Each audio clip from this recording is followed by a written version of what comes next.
Can you give me a sense of the feeling in the city right now? Hi Dan, thanks for having me. I would say that if you walk down Kyiv city, it looks as normal, but war and this fear of invasion that people are talking about all day. I talked to my son just a few hours ago, and he said that at school and his team, everybody is talking about these fears. And but some people are still in the state of denial. They cannot imagine that it can really happen on the one hand.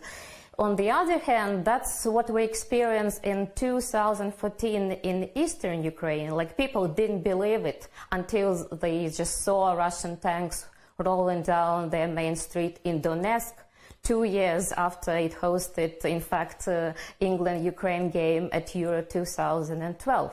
And they had to flee. I am not going to flee to a different country. Maybe I have to take care of my kids, but I'm going to work as much as I can. But I remember that in eastern Ukraine, when Russia invaded in 2014, one of the first things that they targeted were TV stations, TV transmitters, and TV towers.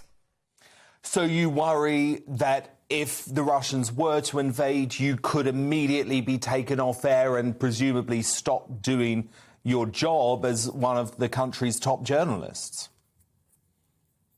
That's one of the fears, but hopefully we have a backup plan how we can transmit our signal all over Ukraine, because information war is very important. It's important to give people the latest news, because now we have too many news, and these scheduled dates of invasions that we really very fear, because we don't know how it's going to happen. Will there be any airstrikes or troop invasions? We don't know. So it's very difficult to fear what you cannot finally imagine what is going to happen.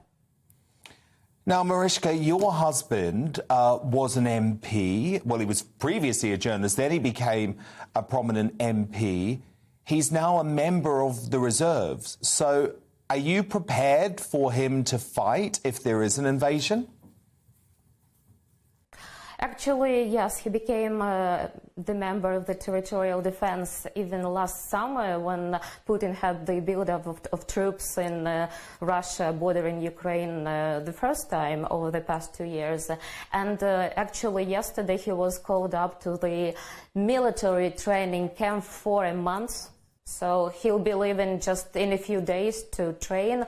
Territorial defense, it's the first backup for Ukrainian army. They're not going to the front line immediately, but if the army needs them, that's the first backup for the army.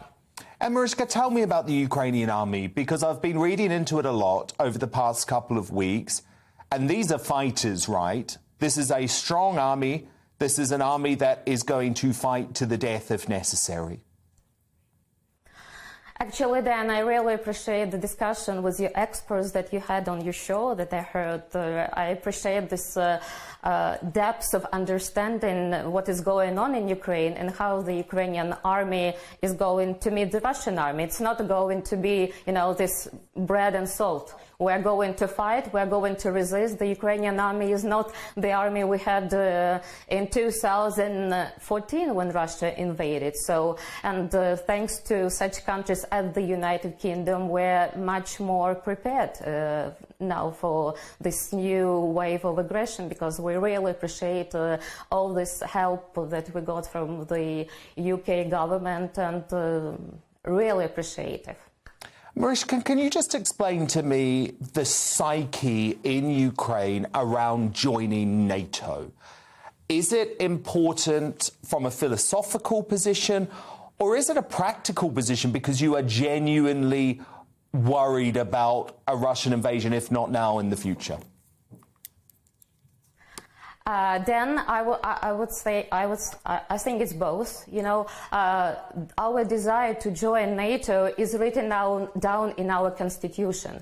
So you cannot give up this desire to join NATO just by talking to Putin or to someone else, because it was the decision of the Ukrainian parliament. Actually, according to the latest NATO approval rate, I think we have over 60% of people who support the idea of joining NATO, considering that we have so many elderly people brought up and raised in the Soviet Union, where NATO was viewed as the biggest enemy. Now we have really great support rate for joining NATO. That's one point. Another point, if we were a NATO member, we wouldn't be talking about this fear of Russian invasion, and people understand it.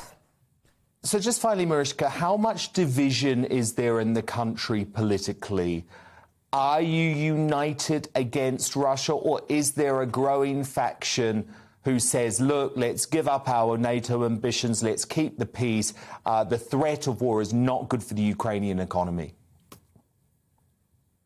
Actually, we have very many political discussions within Ukraine because we have highly developed now political system, but we don't argue about NATO. We're very united about fighting against the Russian aggression at this point. And today, Ukrainian ambassador in the United Kingdom said something that we might think about this, and he was really highly criticized in Ukraine for saying even that, and there were even calls to recall ambassador to Ukraine from the United Kingdom for saying that. And I think that you just quoted our president, who said that that's our aspiration to join NATO one day.